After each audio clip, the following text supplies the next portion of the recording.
Oke, selamat datang di podcast Ceritaan Arwah bersama aku, Ayla. Gimana nih kabarnya hari ini? Semoga sehat selalu ya dan dijauhkan dari mara bahaya oleh Allah Subhanahu wa taala. Amin. Hari ini kita kedatangan tamu yang katanya memiliki kisah horor tentang sepupunya yang meninggal akibat kecelakaan maut. Langsung aja kita panggil Kak Iqbal. Hai, Gimana nih kabarnya Kak Iqbal? alhamdulillah baik. Oke, jadi katanya Kak Iqbal ini punya pengalaman horor tentang sepupunya Kak Iqbal yang meninggal akibat kecelakaan maut. Ya, bener. Turut berduka cita ya Kak. Kalau boleh tahu itu kejadiannya kapan? Itu tepat di kejadian di tahun 2020, Ya. tanggal 6 Januari pas malam Jumat. Gitu. Oke. Baik, tanpa berlama-lama kita langsung masuk aja ke ceritanya. Nah, Kak, awal mula ceritanya itu gimana sih? Kok sepupunya Kak Iqbal bisa terjun ke dunia permotoran? Awal mula cerita itu pas di saat pandemi, kita kan nggak ada kerjaan. Kita nggak ada kerjaan, cuma ya main game online lah seperti biasa.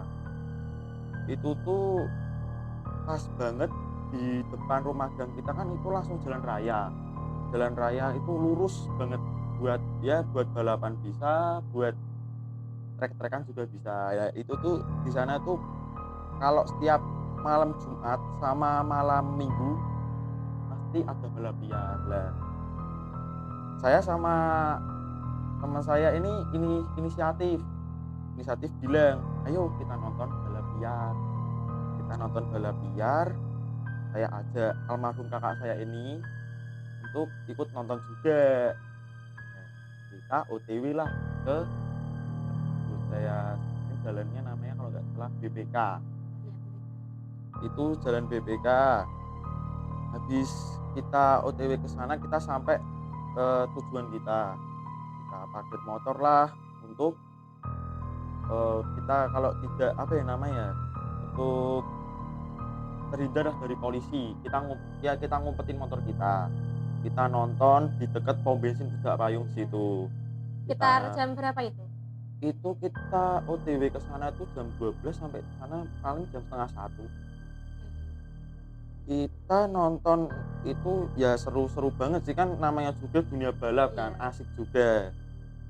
Terus kakak saya tiba-tiba bilang, "Enak enak juga jadi joki, bisa ngendarain motor kenceng, punya kalau kita menang sama si musuh ini kita punya uang." Oh, berarti taruhan gitu Iya, ya? taruhan. Terus saya bilang dong sama si kakak almarhum saya ini, "Kenceng sih kenceng, uang ya juga dapat." Terus saya bilang juga, "Tapi taruhan nyawa, kalau jatuh selesai." Terus si kakak saya ini bilang, "Ah, itu kan kalau urusan meninggal kan hanya Allah yang tahu." Iya. Terus dibilang teman saya ini, "Nggak usah ngeyel, itu dunia permotoran bukan sembarangan." Nah, terus kakak saya tuh juga punya, apa ya namanya, inisiatif ingin menjadi joki motor balap liar juga. Dia pengen sekali punya motor sendiri, itu kan dia kan aslinya tuh ya juga punya motor tapi dipinjemin dari orang tuanya Iya, untuk motor orang tua gitu. pergi untuk pergi ke sekolah, Iya. untuk pergi jalan-jalan sama teman-teman. Iya, waktu itu kakaknya Kak Iqbal nih kelas berapa? Waktu itu kakak saya masih menduduki kelas 10 SMK, saya masih di bangku duduk kelas 8 kalau nggak 8 ya 8. Di situ dia bilang ke orang tuanya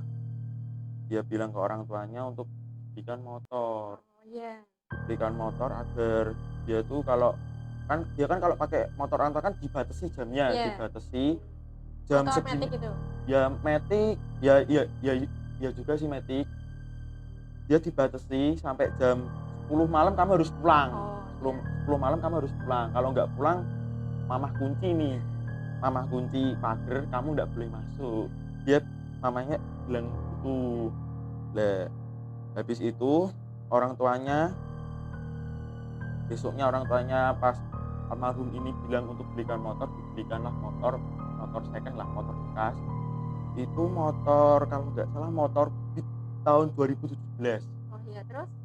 Nah, si almarhum ini datang ke rumah saya, geduk-geduk pintu saya. Oke, kita lanjut setelah yang satu ini.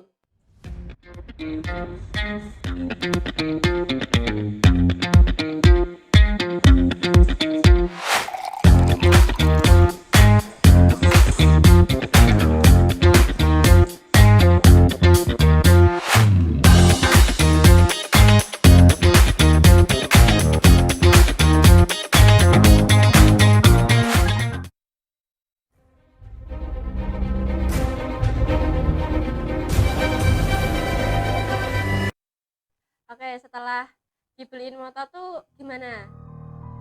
Habis dibeliin motor itu si almarhum ini datang ke rumah saya, gedok-gedok pintu saya. Itu tetanggaan atau beda desa atau gimana? Beda desa, beda desa. Dia gedor-gedor pintu saya, ya gedor-gedor lah. Dia kan seneng, posisi dia tuh seneng habis Iya. dibeliin motor. Dia gedor-gedor, bel, bel, bel, manggil-manggil saya. Terus posisi saya tuh masih tidur. Terus dibuka, Itu siang. itu siang, dibukain pintunya sama orang tua saya. Saya bilang, ibunya lagi tidur, kalau mau apa bangunin masuk aja ke dalam kamarnya. Dia masuk, bangunin saya. Bel, bel, bel. Terus saya bangun dong, kaget, namanya juga orang langsung dibangunin Ya, kan, refleks gitu tadi. refleks, iya. Bangunin, apa, saya bilang gitu, aku habis dibeliin motor Pamer. iya pamer, habis dibeli motor apa, Vario, saya bilang gitu, bukan, apa, Beat, Beat, Beat kayak gimana, itu di tahun 2017, dia bilang gitu. Oh terus mak pamer, aku bilang gitu, enggak, kan kamu kan tahu sendiri ya, aku kan pengen Joki. banget jadi joki balap liar. Terus saya kaget, joki balap liar, Ini wah ini sih tidak masuk akal buat saya. Dia kan belum ada pengalaman untuk jadi Iya. joki. sama Di sekali. Iya sama sekali itu belum ada, diajarin aja nggak pernah. Saya takutnya kalau dia terjun ke dunia balap liar, kenapa-kenapa, kan saya tanggungannya. Kalau saya tuh soalnya sama orang tua saya tuh kalau kemana-mana tuh dia tuh harus ikut, kayak semisal orang tuanya punya kerjaan di luar Jawa atau luar kota, dia tuh kan ikut ke ke keluarga saya. Jadi dianggap Makanya anak gitu ya sama iya sudah mama dianggap sendiri. sama anak sendiri sama orang tua saya. Jadi kalau ada apa-apa resikonya, Jadi ketanggungan. nah itu jadi tanggungan keluarga saya. Terus saya bilang, "Kamu kalau mau jadi joki, mending main di balap resmi." Balap resmi itu jadi itu polisi dukung sama sirkuit untuk balapnya tuh ada. Kan jadi kan safety. Iya. Safety juga, pakai helm, pakai baju Nah, yang panjang itu untuk pebalap sama pengaman di kaki ini.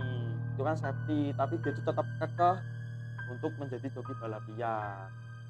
Nah, di situ dia tuh batu lah, batu banget pengen rubah itu motor jadi buat motor balap. Saya bilang, kalau ini motor jadi buat balap, ini mau ditargetin ke berapa cc? Dia terus itu cc itu kayak kapasitas kecepatan motor. oh, Dia tuh bilang kita ambil 200. itu dinaikin gitu. Iya dinaikin. Nah, Beat itu kan cc kan kalau nggak salah tuh 110, 19 ya. Iya. Dia mau naikin ke 200 cc pas. Nah, itu kan kenceng banget kan. Kalau 200 cc itu setara motor apa? Motor kalau nggak salah Ninja FI, Ninja Oh, FI, iya. motor ya motor sport lah. Nah, terus saya bilang, kamu belum ada pengalaman, nggak usah sok-sokan megang motor cc segede itu, mending kita main ke kelas-kelasnya yang kecil-kecil dulu, yang main ke 150 atau 170. Diatasin dikit gitu ya. Iya, kan kita kan belum, kakak saya sama aku kan belum ada pengalaman sama sekali untuk pegang ke 200 cc itu, tapi dia tetap batu sama kekeh untuk pegang motor 200 cc itu. Ya udahlah, oke, saya okein untuk dia megang motor secepat itu. Tapi itu ada temen nggak sih yang udah pernah ngendarain 200 cc itu? Ada, ada pas itu tuh dia mau kan motornya udah jadi nih ke bengkel, dia Iya. tuh mau nyeting tuh motor, tapi dia tuh belum berani lah, belum berani. Iya. Belum berani Masih makanya takut gitu dia kan? masih takut. Dia pertama nyuruh ke aku, terus aku bilang, "Aku belum ada pengalaman." Dia nyuruh ke temannya, ya temannya ini pas juga Udah ada biasa. punya pengalaman balap liar, tapi itu dulu Iya. punya pengalaman balap liar. Jokiin lah sama dia untuk setting doang, kalau untuk balapannya Nggak dia berani. mau joki latihan lah. Nah, kita lanjut ke pertanyaan tadi aja ya. Ya. Oke, terus habis kita targetin posisi itu, malamnya kita datang ke rumah teman aku, kita sebut saja teman aku itu namanya Guntur. Iya. Kita ke rumah Guntur untuk mencari pendapat. Guntur nih temennya Kak Iqbal Ya atau temannya kita berdua sama almarhum saya. seumuran gitu atau lebih Kalau tua? Guntur lebih Oh. tua dari saya, ya sepantara sama kakak saya. Nah itu tuh kita cari pendapat. Saya bilang, "Tur, ini si si kita sebut saja almarhum ini namanya, kakak saya itu namanya Habib. Nah, si Habib ini mau megang motor ke 200 cc, terus si Guntur bilang, kamu yakin mau megang motor 200 cc itu? Mending kita main ke kelas-kelas yang kecil-kecil dulu, seperti 150 atau enggak 170 yang saya bilang tadi." Iya. Nah, si almarhum ini tetap ngeyel, tetap kekeh untuk megang motor 200 cc itu. Ya sudahlah, Guntur nggak bisa apa-apa, dia juga kepengen untuk jadi joki banget. Kita sepakatin Oke, kita lanjut setelah yang satu ini. Aku main toko apa? Aku main toko susu, itu gak masuk. Aku main toko sari. Noleh ya. Ayo. Ada, ayo.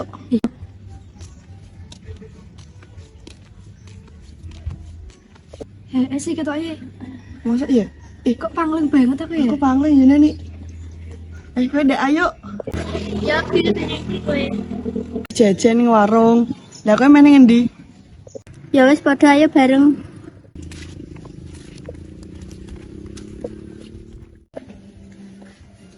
Yo, guys. Ayo jagung sih. Ayo.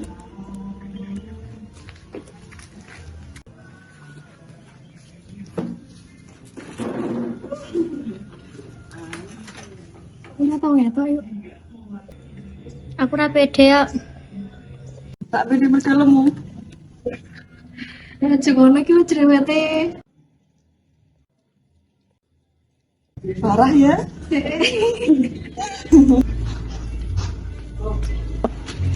Hei, gimana kuwi?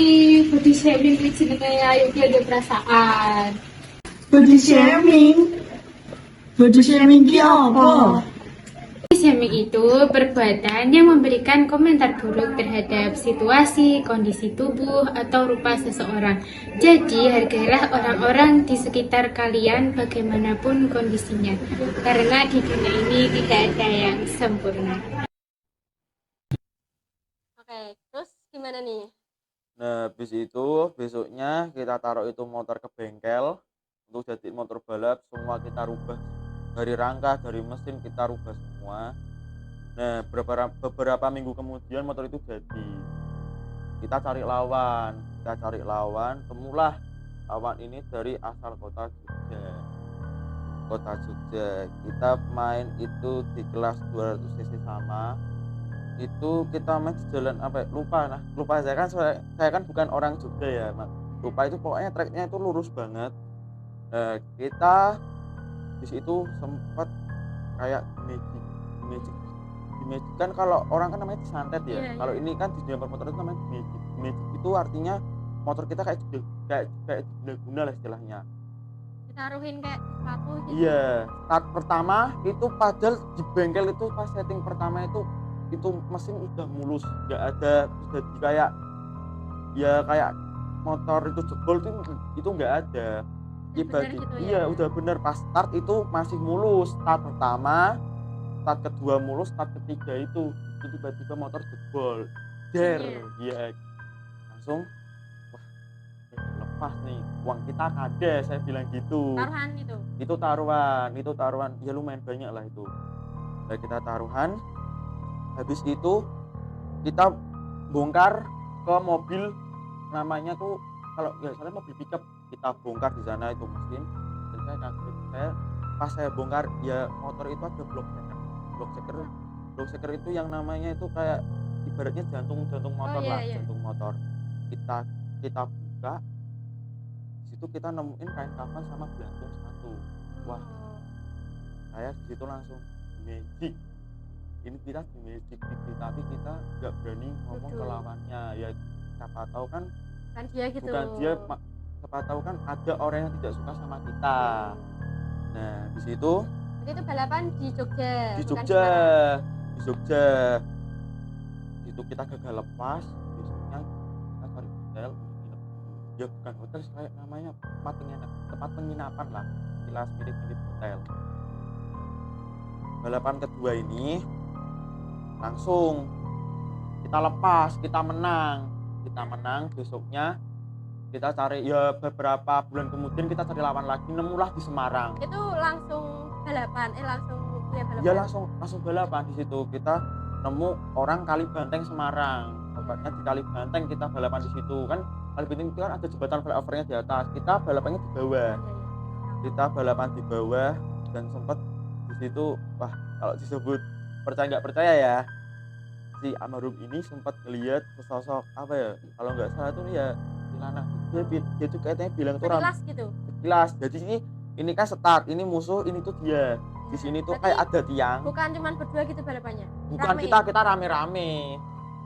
Di sini tuh tiang, kayak itu setan itu kayak nyender katanya. Terus dia tuh pas mau untuk start lepas, dia bilang astagfirullahaladzim, teriak. Terus saya bilang dong, apa mas? Lihat ya, ya itu kuntilanak katanya rambut panjang, baju putih panjang. Terus saya bilang gitu. Terus dia bilang gitu. Habis itu ya udahlah, mungkin kamu halu, kebanyakan kerjaan gara-gara ngurusin motor. Ya udah lupain, kita ini harus cepat selesai, harus cepat lepas, kalau enggak kita digerebek polisi. Saya bilang gitu. Ya udahlah, kita lepas di tepatnya jam 2:30, kalau enggak jam 2-an di situ. Jadi itu menjelang subuh ya. Iya. Itu kita lepas dan disitulah ada terjadi kecelakaan abang kakak saya. Di situ posisi kakak saya mimpin, artinya dia tuh mau menuju ke finish, mau menang. Di tengah-tengah itu motor udah di kecepatan maksimal, stang oleng, dia mental ke trotoar badannya. Terus itu gimana? Itu ada mobil, kalau nggak salah itu mobil jas warna hitam kalau nggak salah. Dia kan habis ke pinggir, langsung jalan. Jadi kan kayak nutup jalan gini kan. Mau ke belok nganan, langsung ke lurus gitu. Dia langsung belok nganan, kakak saya habis nubruk trotoar, diterimalah kepalanya ke ban mobil jas itu. Berarti kepalanya kelindes gitu ya. Iya, kelindes. Pertamanya tuh awalnya tuh saya nggak tahu kalau itu kakak saya yang jatuh, saya kira lawan. Terus tiba-tiba di finish itu ada yang bilang ada yang jatuh. Langsung dong saya refleks naik motor sama teman saya untuk mastiin itu siapa yang jatuh. Ternyata kakak saya di situ. Saya itu udah meninggal atau gimana? Lihat kondisinya tuh gini ya, ini tuh kepala sudah hilang sebelah. Hilang sebelah, itu isinya ya udah keluar lah. Udah keluar. Terus ini itu mobil jasnya lari atau tanggung nggak lari itu yang ngendarain kalau nggak salah ibu-ibu sama bapak-bapak. Jadi tapi yang nyetir tuh ibu-ibunya sih saya akuin, kalau kan ya balap itu kan salah ya di mata masyarakat, disebutnya sampah masyarakat. Iya. Nah itu tuh ibu-ibunya tuh masih bisa baik ke kita. Nah itu mayat dibopong sama bapak-bapaknya itu untuk taruh ke pinggir dulu. Si teman saya ini lawan-lawannya pada lari atau enggak, lawan langsung putar balik nolongin kita, langsung putar balik. Ya ikut gendong gendong kakak saya itu untuk ke pinggir jalan dulu. Nah teman saya ini bilang dia tuh masih hidup. Saya bilang kepalanya aja udah kayak gitu, udah pecah, gimana hidup. Tapi dia tuh tetap ngeyel, tangannya masih gerak-gerak. Enggak, dia tuh udah enggak ada. Saya bilang gitu sambil saya nangis. Terus teman saya ini kekeh untuk manggilin ambulan dan untungnya tuh ambulannya tuh mau datang di jam segitulah. Biasanya kan kalau rumah sakit kan nggak mau nerima pasien di jam segitu ya, tapi untungnya tuh ambulan itu mau, terus langsung dimasukin ke ambulan. Saya ikut ke ambulan dan sampailah rumah sakit. Dan sampai itu rumah sakit, habis itu dioptosi mayatnya, terus saya mau bilang ke orang tuanya tuh kayak gimana ya, kayak ya takut banget itu kan, soalnya balap liar itu kan nggak bilang ke orang tua, kita nggak Berarti orang berani. tuanya tuh nggak tahu kalau dia nge-up Nggak mesin sampai situ. kalau ngap mesin itu mesinnya dia tuh tahu, orang tua tahu, tapi kalau balap liar dia nggak tahu. Kalau dia jadi joki anaknya dia tuh nggak tahu sama sekali, taunya orang tuanya itu cuma modif motor, nggak tahu menau dia tuh soal joki balap liar. Ya udahlah, mayatnya itu diotopsi. Habis diotopsi kita teleponlah orang tuanya, alhamdulillah semuanya pada bisa datang semua ke rumah sakit. Nah habis itu besoknya langsung ke bawa rumah duka. Nah pas tahlilan lah, ini yang paling menurut saya paling horor. Tahlilan 1, 2, 3, 4, 5 itu masih aman, Normal gitu ya. masih normal. Tahlilan ke-6 ini saya pulang sebentar ke rumah saya mau mandi untuk siap-siap untuk pergi ke tahlilan almarhum kakak saya mau mandi, tiba-tiba itu rumah masih kosong rumah saya. Orang tua saya kan masih orang tua saya masih kan bantuin ke warga almarhum kakak saya. Itu tiba-tiba tuh saya mau mandi, ada gedok-gedok pintu, dok gantian nang Itu tuh posisi maghrib atau enggak, kalau itu jam setengah 7-an lah, mau isya, dok gantian nang tuh artinya tuh kayak gantian nak, jalan di dalam bahasa Indonesia ya. Terus saya itu buka suara pintu, bapak-bapak atau ibu itu cewek? mirip banget suara ibu saya kira ibu saya pulang untuk kayak buang air kecil lah. Terus saya buka pintunya dong, Sengaja gitu. ibu saya mana? Terus itu rumah masih kosong. Saya tuh kayak teriak-teriak, bu, ibu udah pulang. Gak ada yang nyawut. Ya udahlah, saya lanjut mandi lagi. Mungkin saya masih stres, masih belum ikhlas untuk meninggalkan kakak saya. Saya bilang gitu. Ya udahlah, saya langsung datang ke tahlilan kakak saya. Itu kita nahlilin kakak saya. Nah, habis tahlilan itu tiba-tiba kakak perempuan saya ini tuh diem merenung. Tiba-tiba dia tuh nangis dan nggak taunya tuh dia tuh kesurupan. Belum anaknya dia bilang ke saya pertama tuh manggil tangannya bunyi, dia tuh manggil bel coba kesini, dia tuh bilang gitu. Ya udahlah, saya kan dulu belum tahu itu. saya nggak tahu kalau itu kakak saya. Habis itu saya tanya dong, ini siapa? Habib, kamu kenapa? Tolong tarikin jari saya. Loh, jarimu kenapa? Jariku hilang. Loh, terus saya agak kesel sama marahnya tuh pihak rumah sakit tuh nggak bilang kalau pas dioptosi mayat tuh nggak bilang kalau ini jari-jari ada yang hilang. Katanya si almarhum ini bilang yang hilang tuh jari kelingking, manis sama jempol. Itu hilang full atau sedikit? Ya dikit, cuma 3 lah, kelingking, jari manis sama jempol. Itu hilang di tangan, kalau nggak salah tangan kanan, di tangan kanan. Itu hilang, disuruh cariin. Ya udahlah, besoknya kita cari di tempat kejadian dia kecelakaan sama teman saya.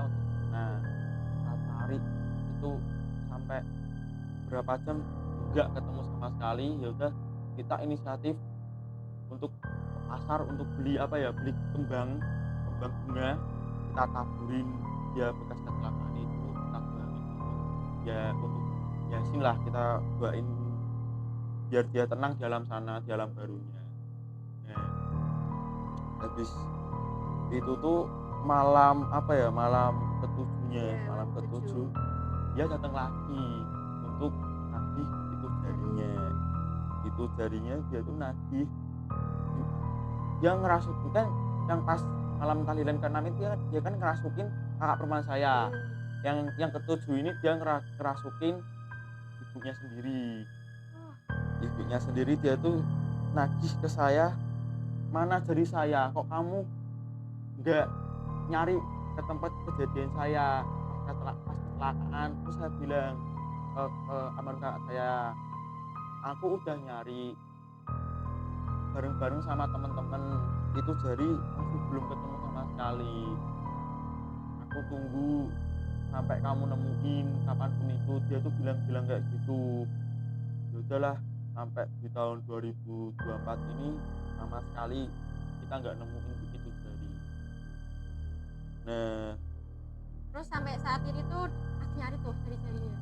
kalau dia sampai sekarang sih alhamdulillahnya nggak pernah kerasuki lagi, nggak pernah ganggu. Cuma dia tuh kalau gini, kalau kita kan setiap malam Jumat kan itu kan kayak kita ke kubur doain ya.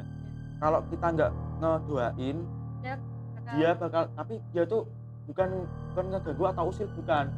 Dia kayak aktivitas, kayak kita seperti biasa aktivitas. Saya inget pokoknya di atas jam 12 dia tuh mesti mandi ke kamar mandi sama minum di galon. Minum di galon tuh kayak, nah sempet kita lalai nggak ke kuburnya dia, nggak doain dia sama sekali. Dia tuh langsung, itu kan cuma kan mayatnya kan lantai 2 ya, lantai 2. Aku ngedenger itu tuh posisi jam setengah 12, saya masih main HP. Itu suara langkahan di jalur tangga untuk dia tuh mau naik. Itu jelas banget. Pintu dia tuh kebuka. Kan itu kan suara pintunya kan kayak ada macet-macetnya di bawah lantai itu. Ngik. Terus tutup lagi, ngik. Lah itu dia tuh turun ke kanu tangga, masuk ke pintu kamar mandi. Pintu kamar mandi itu kan palanya tutup, langsung dar. Buka dar, tutup lagi, dar. Keran itu hidup sendiri ya, hidup sendiri. Terus habis itu tutup, itu mati sendiri lah. Itu kayak saya nganggapnya tuh dia tuh lagi mandi lah. Lagi mandi. Jadi untuk tahu itu tuh dia bukan. Iya, saya tuh tahu. Ya sampai sekarang pun di 2024 ini dia tuh masih dia neror kayak gitu lagi, tapi bukan neror untuk usil atau jahil, bukan, cuma kegiatan aktivitas seperti biasa. Berarti sekarang udah kayak udah biasa gitu kan Ya ya. udah biasa, udah terbiasa juga saya. Oh. Ya itulah cerita pengalaman horor saya. Oke, gak kerasa ya udah lama. Dari pengalaman Kak Iqbal ini, Kak Iqbal ada pesan nggak untuk penonton?